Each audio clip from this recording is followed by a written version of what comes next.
নমস্কার। আজকে আমরা শুনব শ্রী শ্রী সারদা মায়ের অমৃত কথা। শ্রী শ্রী ঠাকুরের সন্ন্যাসী সন্তান স্বামী বিজ্ঞানানন্দজির স্মৃতিতে। স্বামী বিজ্ঞানানন্দ আগে হরিপ্রসন্ন নামে পরিচিত ছিলেন। 1897 সনে স্বামী বিজ্ঞানানন্দ যখন আলমবাজার মঠে যোগ দেন, সেই সময়ে শ্রীমার স্বরূপ সম্পর্কে তার স্পষ্ট কোনো ধারণা ছিল না।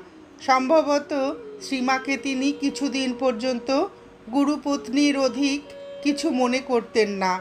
তার এই ভ্রান্তি দূর করে দেন স্বামী বিবেকানন্দ।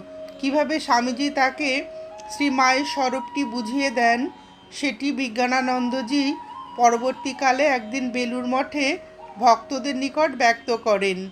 সেদিন তিনি বলেন, আমি মা ঠাকুরানীর কাছে বেশি যেতাম না। স্বামীজি কী করে তা জানতে পারেন?